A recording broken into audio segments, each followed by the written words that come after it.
Hello everyone, and peace be with you. I hope you're doing well. It's me, Sammy, with a new discussion. So we are talking about abrogation. That's what we have been discussing. This is a very deep topic, especially considering that we got into narrations which we don't hear about.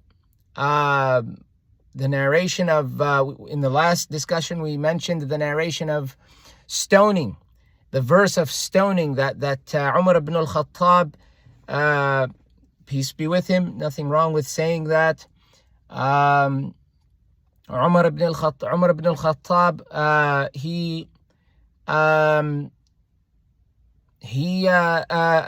narrated or said that he's afraid that people will say, we don't find the verse of stoning in the Quran. But what we were talking about was that there is the view that a verse is not in the Quran, but its ruling still applies. So that's one type of abrogation. We mentioned three types. That was the first type, in that there is a verse which is not recited, but its ruling is applied, and that's that kind of verse. Now, we didn't finish that section, or rather that type, talking about that type. So the first type was a verse is cancelled, but its ruling remains. So we didn't finish talking about that type, but it is, the narration is a narration that, would create questions. This is one of the purposes of this channel, is for people to engage in thinking and question. This is the way that we go forward. We have to question, especially considering we have had centuries, over a millennium of tyrants. And what do tyrants do? Among the many things many filthy things that they do, they change the news. So what reaches you might appear as a thing, but it might be something else in reality. This is why I say that anyone could say that the Prophet Muhammad, peace and blessings be upon him, said something. Oh, it says that the Prophet Muhammad says this. The label Prophet Muhammad automatically makes the staunch hadith follower, like a Hanbali or something, automatically, oh, this is from the Prophet. And the chain is authentic because all of these people in the chain are righteous. And so immediately this person is inclined to following what it is that has reached him, but without first asking himself, does it agree with the Quran? Someone might say, well, you have to be a qualified person to know the Quran, and you have to be. Allah subhanahu wa ta'ala did not make the Quran this difficult. He did not make the Quran this difficult. The Quran is not a difficult book to read, and anyone who makes it difficult, that means that the Quran, he has given the Quran his interpretation that only he and his group understand, and then they give you this excuse that, you can't understand the Quran. If it comes to the language and the grammar, fine. But if it comes to more than that, no, that's what you're saying, because all the sects will do this. Every sect, any sect, Zaydis, 12ers, Ash'ari, everyone does the same thing. When you have centuries of tyrants and a long period of time away from that truthful figure, the Prophet Muhammad, Prophet of God, we have to understand that this is a prophet of God, a messenger of God, sent by God. You want to talk about imamah and khilafah, that's another subject. The prophet of God came with something. How many people will use that name to defend them, to defend what they want to say, to what they want people to believe? The name of the Prophet is there. I have to accept. The label is there. So that's where questioning comes into play. You have to question the narration. Question the narration.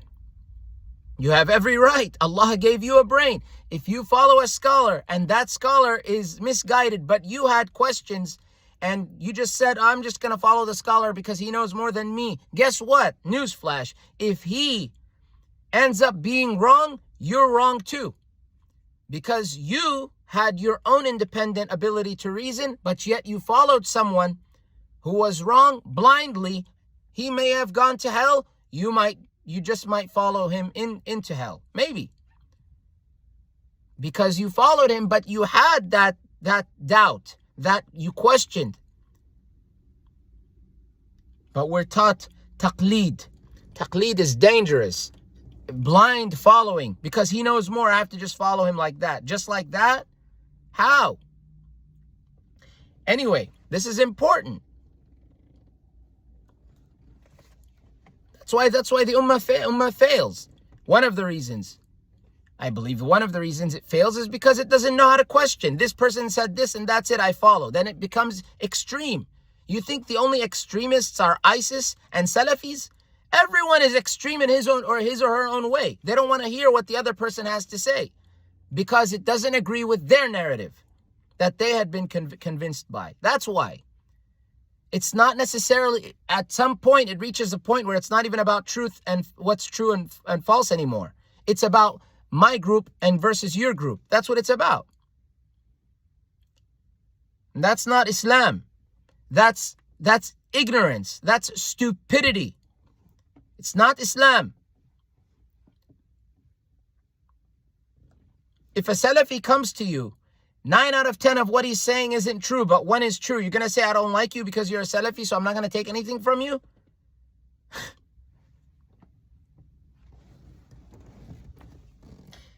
Anyways, so we discussed the verse of stoning. Then we got to the narration by Ali ibn Abi Talib, peace be upon him. And this is found...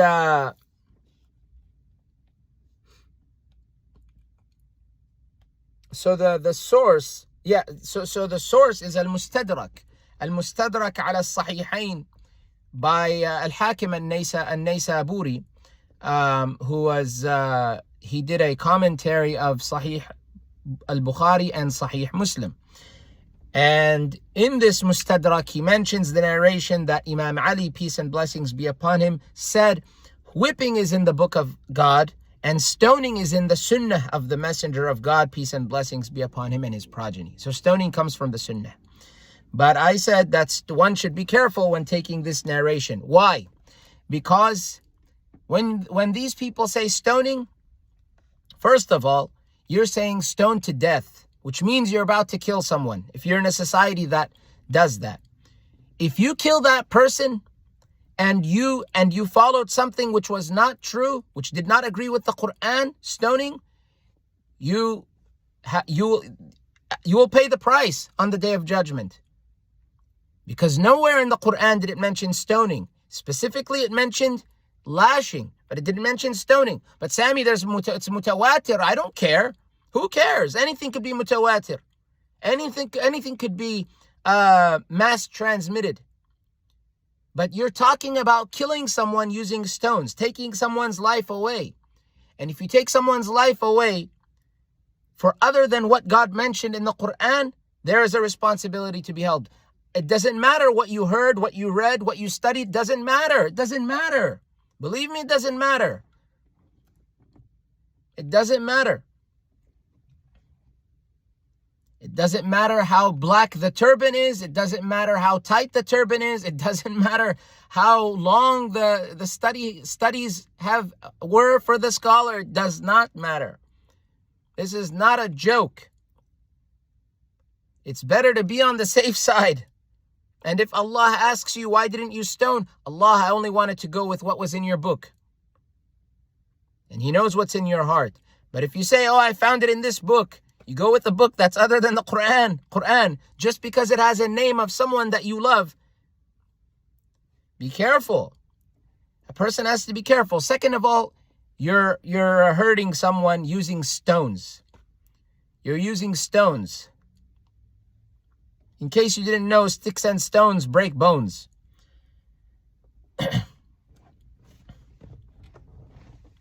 So it's not a joke. I have to say this. So before anything, I begin in the name of God, the compassionate, the merciful. I praise and I glorify him as he ought to be praised and glorified. So this is narrated by Al-Hakim in his Al-Mustadrak, and he said that the hadith has an authentic chain of narrators. It is also narrated in other books of hadith. Had stoning been in the book of God, Amirul Mu'mineen means the commander of the believers. Ali, the commander of the believers. Amirul Mu'mineen, may God ennoble his face, would have mentioned it. How true the statement of the messenger of God, peace and blessings be upon him and his progeny, is, Ali is with the Qur'an and the Qur'an is with Ali. That's true. But in the narrations case, that's a narration that's attributed to Ali. Based on a lot of the history that we have, we know that Imam Ali was the most knowledgeable in the land. But if we see another narration, you see another narration or a narration that says that Ali said to stone, doesn't mean that you have to stone. It's a narration. But the hadith is authentic and it comes from Ahlul Bayt and this and that. It does not matter. You have to let go. A person has to let go. You see, what happened when I was a 12er, how they get you is this. They tell you that Ahlul Bayt have the right to lead. Okay? This is how it is. This is the game that they play. Ahlul Bayt, peace and blessings be upon them, have the right to lead. Accepted. Then automatically, you just you believe in the 12 Imams. Automatically, because they're Ahlul Bayt. And if you want, let's just say, it didn't hit me, but let's say someone else questioned, wait a second, how are all the 12 Imams sinless? How are they all infallible? If you question this, it could be that they'll question you. And they'll question if you're a true Shia or not. A true Shi'i or not. Shi'i is the masculine singular. They'll question. So one has to be careful not to fall into this trap of blind following because he got convinced by what was given to him in the beginning. Yeah, the first part is true, that Ahlul Bayt are special. Ahlul Bayt hold a special status. Absolutely. Yes, but how does that become 12 people over the course of centuries? 12 people, all of them sinless. How does this turn into that?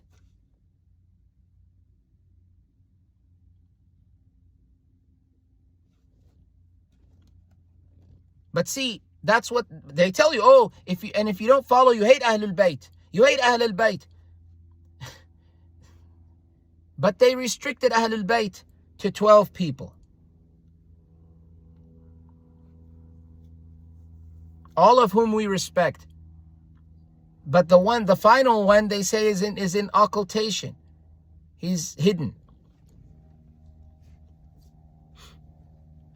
Regarding the second type of abrogation, there are two narrations in Sa'hi'h Muslim in which the mother of the believers, Aisha, peace be upon her, is said to have said that there was a verse of suckling that stated that if a woman suckles a baby 10 times, she parents the baby. If the woman suckles a baby 10 times. She is then recorded to have said that the verse was abrogated and replaced by another one that mentioned that the suckling is 5 times. The quotation is as follows. It is narrated on the authority of Aisha, peace be upon her. You cannot minimize the value of the prophets, of his wives. You cannot do that. This is another thing. They give credit. Khadija gets credit, peace be upon her. We give credit to Khadija. She's Khadija. She's Khadija. Her story is the story of stories when it comes to wives. But what about the other wives?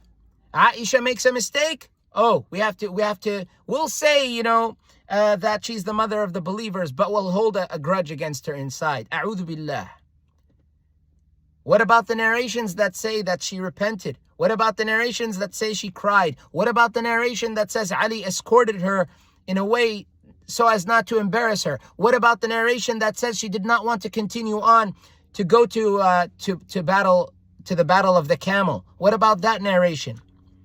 What about the narrations which say good things? Why do we focus on the bad when there are good? Doesn't Allah tell us to focus on that which is good? Doesn't Allah say there's something called tawbah, repentance? But see, because of a hatred, hidden hatred by people, because someone did something against someone that they love, the love is accepted. But someone did something, but they repented, but they don't want to accept it. So they will continue to bash, as if they're better than Imam Ali, peace and blessings be upon him. Are you better than Imam Ali, who respected the wives of the Prophet as the wives of the Prophet? These are the wives of the Prophet. The Prophet Muhammad, he had his most intimate moments with these women. Someone might say, well, Sammy, the wife of Lot, the wife of Noah. Yes, I know the wife of Lot and the wife of Noah. But they remained the way they were. They didn't make any repentance. There was no repentance whatsoever. They openly, staunchly, stubbornly said, we don't care about you. Betrayed the prophets that they were under. Yes, God warned Aisha and Hafsa in, peace be upon them both, in Surah At-Tahrim, in the prohibition, chapter 66, 12 verses. God mentions 6 women in that chapter. But God, he warned them. But he did not punish them. He said not to do such and such. And basically, this is a warning to you. It doesn't mean to start frowning upon them. You have to be very careful, because the adl, the justice that Allah teaches us, and that Prophet Muhammad and his family and his righteous companions and the righteous ones before us, what they taught, it could be that the humans are going against it, thinking that they're upon the right, when in reality they're upon the wrong because of some humanly mistakes. As if we're better. It is narrated on the authority of Aisha that she said, a verse of the Qur'an was revealed that the baby that suckles 10 times becomes legally related. Yuharrimna, it becomes legally related to the woman. Then it was abrogated to 5 times. This remained until the death of the Messenger of God, peace and blessings be upon him, and his progeny, and is recited in the Qur'an. So, in this example, not only was the verse said to be abrogated, but also its ruling. So the verse is canceled and the ruling is canceled, because we don't have any such verse in the Qur'an that says that suckling a baby 10 times or suckling a baby 5 times. We don't have this in the Qur'an. So the verse and the ruling is abrogated. The second type, i.e. the belief that a verse and its ruling are canceled, is rejected for the same reasons that the first view is rejected. So the same reasons. Any narration that mentioned any type of addition or deletion from the Qur'an is rejected as spurious. One has to marvel at the audacity of those who would narrate and authenticate reports that compromise the integrity of the Qur'an! So the Zaydis, as you can see, they are very, very strong when it comes to maintaining the integrity of the Qur'an. Very, very strict when it comes to maintaining the integrity of the Qur'an. And I don't think they're doing this in response to Salafis accusing Shia of saying the Qur'an is changed, because that's what they accuse the Twelvers. The Twelvers did, not all of them, but many of them did believe that in tahrif. Tahrif means the alteration of the Qur'an specifically. Tahrif means alteration, but tahrif al-Qur'an means the alteration of the Qur'an. Many Twelvers believe that. Zaydis have nothing to do with that at all. So they're saying that the Quran has nothing to do with this. I don't even think a Zaydi would include this narration in their book. Me, I'm for including everything in a book. Include what you agree with, include what you disagree with. Just for the sake of FYI, for your information, like an encyclopedia. But I don't think the Zaydis would mention that, not because they don't want you to have information, but rather because this is not right. This narration is false. We can't include this. We want a book which is authentic. That's what they would strive for. That's what I imagine them to do. Yes. So regarding the third type of abrogation, it is when a ruling. Okay. Before anything, I want to mention something, and this is something we can laugh at. Actually, it's not a laughing matter. So there's a narration. I'm not making this up. You can look it up. There's a narration that I'll mention two. There's a narration in either An-Nasa'i or Ibn Majah, and the narration is authentic. It's authentic or fair, graded fair or authentic. That Aisha said that the verses of stoning, and rada'atul kabir, the breastfeeding of the adult, were under my pillow. The verses of stoning, I believe, and the rada'atul kabir, the suckling of the adult, if I'm not mistaken, not suckling of a baby, suckling of an adult, were under my bed, but a sheep came and ate the page. They got lost because of a sheep. In the word used in the hadith, in the narration, is dajin. This narration is attributed to Aisha. Now, what do we mean by, we know the verse of stoning the adulterer. Verse of stoning the adulterer, specifically, stoning the adulterer. What is the verse of Rida'atul Kabir? If I'm not mistaken, it's Rida'atul Kabir. Rida'atul Kabir. What does that mean? Breastfeeding the adult. It means, in that context, well, in general, it means that a man, an adult man, if he wants to be a non-mahram to a woman, so women are maharim to us, right? Like if a woman is not my sister, not my daughter, someone that I can marry. If a woman is someone I can marry, C-A-N, I can marry, she's considered what's known as mahram. Now, if a woman were to suckle a man, a grown man, 5 times or 10 times, there's a narration which mentions this. It's even a verse that I think is found. You can find it in different books. One of them, I believe, is Kitab al-Masahif. This is the audacity people have. That if this woman suckles that man 5 times or 10 times, one of the two, then this woman becomes mahram. He cannot marry her. So he can see her without hijab. He can be alone with her in a room. She's haram for him. She's forbidden to him. This is absolute stupidity. Stupidity. But you find it in texts. Rida'atul kabir. It's called Rida'atul kabir. The suckling of the adult, not a baby. If there's, in the Quran, if we were to find the suckling of a baby and it remained the way it is, it said 5 times, we probably would accept it if it was there. And if it mentioned 5 times, then we'd say 5 times. Okay. The Quran doesn't mention numbers, by the way. In my understanding, there is no numbers. There is no wash this 5 times, wash this 3 times, wash this 2 times, do this amount of times. There is none of this. The only thing when it comes to times is divorce, if I'm not mistaken. Divorce, that's the only thing that involve times. How many times? But not when it comes to certain rituals, you know. So That doesn't mean that that God is unable to include numbers. He could. God chose not to.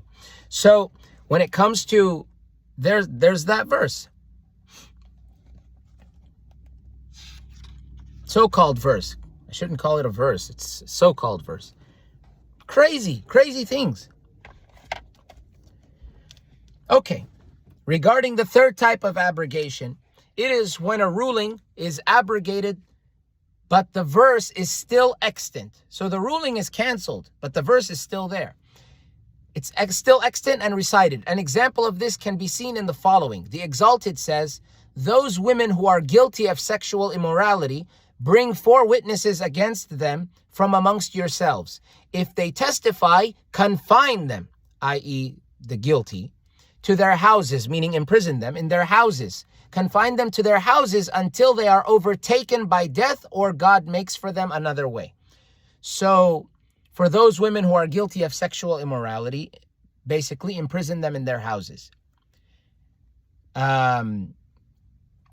But imprison them in their houses until they die,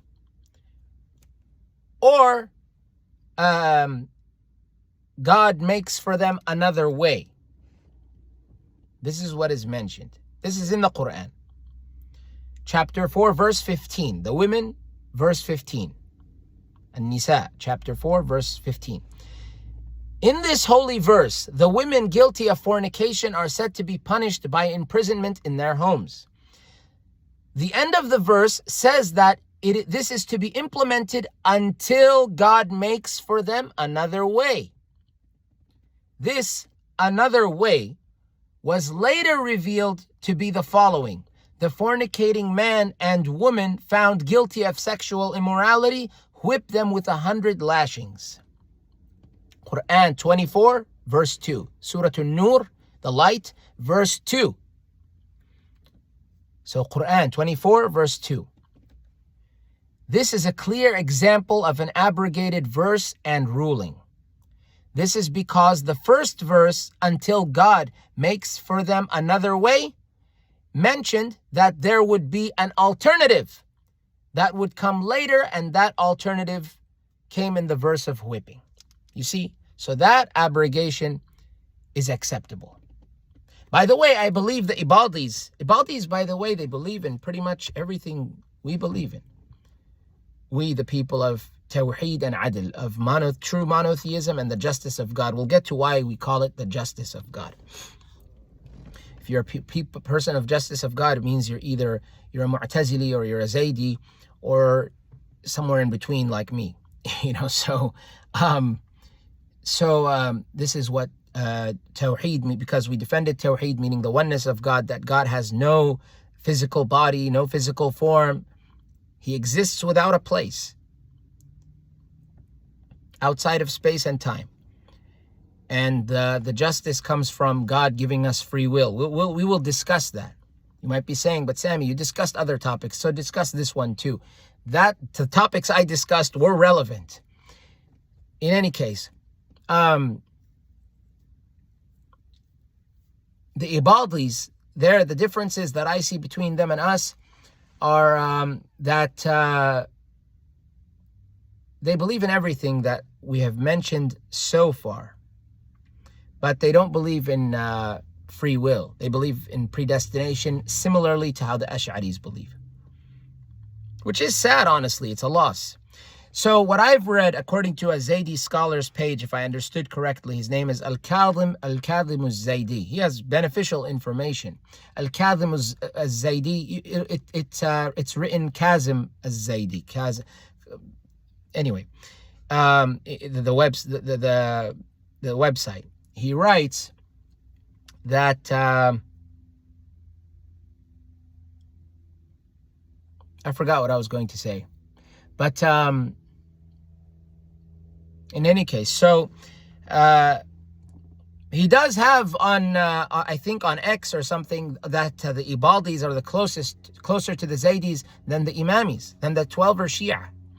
Ibadis, they believe in the createdness of the Quran. They believe in God existing without a place. They believe in pretty much everything except what is said about destiny, predestination, which we will get to that topic, and except as well as so that indicates that implies free will and free will, and they don't accept imamah, the imamah of the Prophet's household. They do accept imamah, but not restricted to Ahl al-Bayt. So just like the Mu'tazila, who say, we will see later on, the Mu'tazila say that just like the Ibadis, that anyone who is of righteous character could, basically any righteous man with knowledge, and that their criteria is everything minus the fighting against the tyrant, and them having to be from the lineage of Fatima through Al-Hasan and Hussein. So yeah, so they differ on that. Besides that, and also there are those, not all of them, but there are those Ibadis who do bara'ah from Imam Ali. Not all of them. You have to be careful, because Ibadis, there are differences between them. They have different views in fiqh, in beliefs towards different people. They believe that there are those who believe that Imam Ali committed a major sin. May Allah protect us. Because I believe because of the agreement, I think this is the reason, because of the agreement that he signed with Muawiyah. Imam Ali was coerced. He was coerced. He was under pressure. The Khawarij of the time, they threatened him. That's my understanding of the matter, and we will see that later in the book, God willing. So, this third type of abrogation, where God mentions in chapter 4 to imprison those women in their houses, and unless there's an alternative, until God makes for them another way. So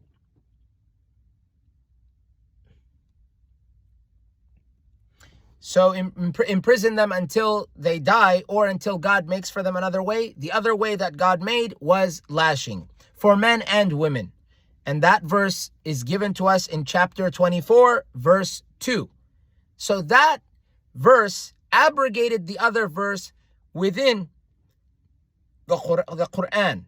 God mentioned something, but then in the Quran he mentioned another verse which abrogated it very clearly, very apparently, very apparent, in a very apparent manner. Why I mentioned the Ibadis, I think, is because the Ibadis have a similar understanding of abrogation. I think that's where it came from. The Ibadis have a similar interpretation of abrogation, what it entails. So this third type of abrogation is the only type of abrogation that is acceptable, because it allows for the altering of a ruling but maintains the integrity of the verses of Quran, in that the abrogated verse appears in the printed copies, masahif. The printed copy, mushaf is one copy of the Quran, mushaf, one copy, or one book, mushaf, and then masahif is plural. But masahif and mushaf could mean, I believe it could mean any book, but in the context of Islam, when we say al-mushaf, the mushaf, that's the Quran. So the abrogated verse appears in the printed copies, masahif, and is still recited. So you see, everything is still in the Quran. Nothing got taken away or canceled, not recited, does not appear, but still the ruling applies. No, the Quran still, that's abrogation. You see? It maintains the integrity of the verses of Quran, in that the abrogated verse appears in the printed copies, masahif, and is still recited. I repeat it in case, because I talked about masahif, and then, by the way, in just a fun fact, in Tigrinya, to say book, it's mithaf. That's book. So, and Tigrinya is a South Semitic language which has origins in South Yemen. That's, if you guys you're curious about languages and all, Southern Arabia rather. South Arabia. Himyarite era. You probably hear of people called Al-Himyari. A lot of Zaydis are in Yemen. I think there has to be some of them called Al-Himyari, the Himyarite. So it's because they were known as... Anyway, Yemen has a deep history, mashallah. So what is good, what is bad, I don't know, but they have a very deep history and very rich. Whatever is good, mashallah, whatever is bad, we don't accept. We don't accept in that we don't promote it in any way. This third type also contradicts the first two types because if a ruling is canceled, it doesn't necessitate that the verse is canceled. If a ruling is canceled, why would it necessitate that the verse gets canceled? In the case of the verse regarding punishing the fornicators, if the first two types of abrogation are acceptable, the first two types, why didn't God just remove the abrogated verse as he supposedly did in the examples of the first two types of abrogation? Question mark, exclamation mark. Why didn't God just remove the abrogated verse as he supposedly did in the examples of the first two types of abrogation? The third type of abrogation disproves the possibility of the first two types, of the first two types. One may say, well, God chose to remove those, but chose to keep this one. Does God wish to confuse us? Just ask yourself, does God wish to confuse the creation? Because someone might say, well, hey, in this case, God chose this, and in this case, God chose that. But still, we can defend our claim.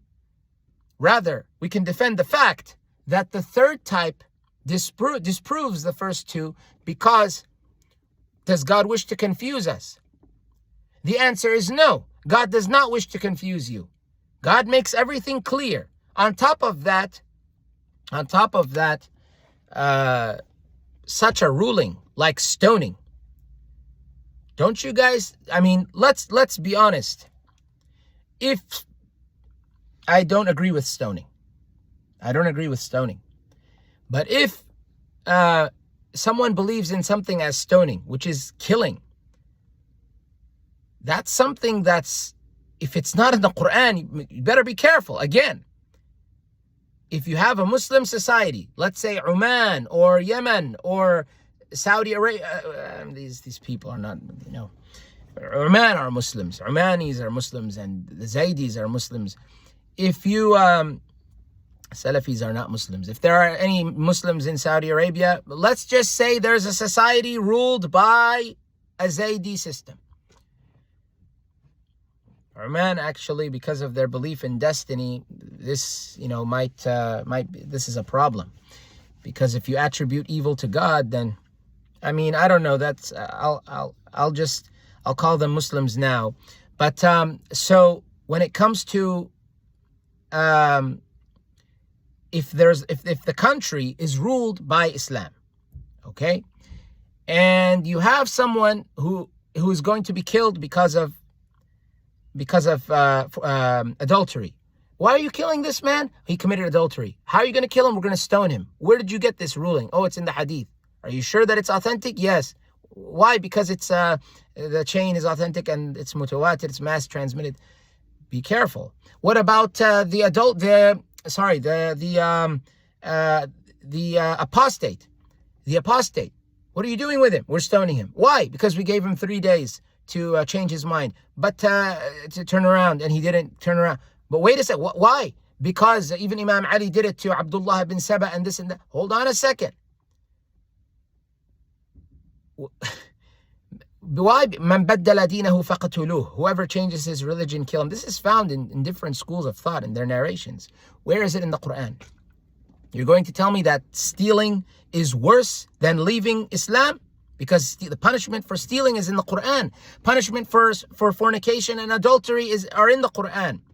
People say it's just fornication, not adultery. I'm saying it's adultery and fornication. So you're going to tell me that leaving Islam is less severe than murder? Because murder, I think the punishment for murder is execution, and the punishment for stealing is cutting. How much of the hand is to be cut, and how much, there's different rulings, but there's a cutting of hands involved. I don't know the details, so that's why I'm saying I shouldn't say involved. I feel like I'm disrespecting the Quran. There's a mention of cutting hands for stealing, and then adultery and fornication, lashing. I say both adultery and fornication. In any case, the Quran says this. So why didn't God mention the ruling for he who leaves the religion? There is no such ruling. So I got this from Hassan Farhan al-Maliki. This backup, rather, the backup for the defense is God says in the Quran, La ikraha fi din. There is no compulsion in religion. So if someone leaves, yes, he's a kafir, he's a non-Muslim. But since when, or how in a Muslim society, how can he be killed? The ruling is not in the Quran. You have to be careful. You're going to go as far as to kill someone? In a Muslim society, ruled by Muslims. Seems dangerous. That's dangerous.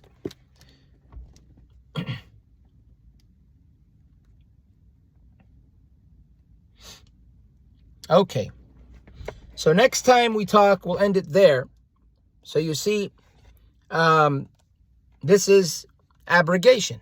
Abrogation is simply just like very clear, very easy to understand, very simple, that God mentioned something earlier in the Quran, or God mentioned something in the Quran, later in the Quran we saw something else. We saw that the Quran, God, He gave us a ruling. Like that. Why? I will do my research as to why. But we saw that there is some kind of abrogation, because one ruling says the women are to be imprisoned, then in their houses. Then, see, it didn't even say imprison them in some dungeon or something. It said in their houses. Then it says lash them. No imprisonment, lashing. That's it. For men and women. We will continue our discussion about abrogation in the following discussion. Until then, and always, please keep safe, be well, and I'll see you, God willing, the day after tomorrow, God willing. Insha'Allah, God willing, if God wills. Peace be with you. I'll see you next time. God willing.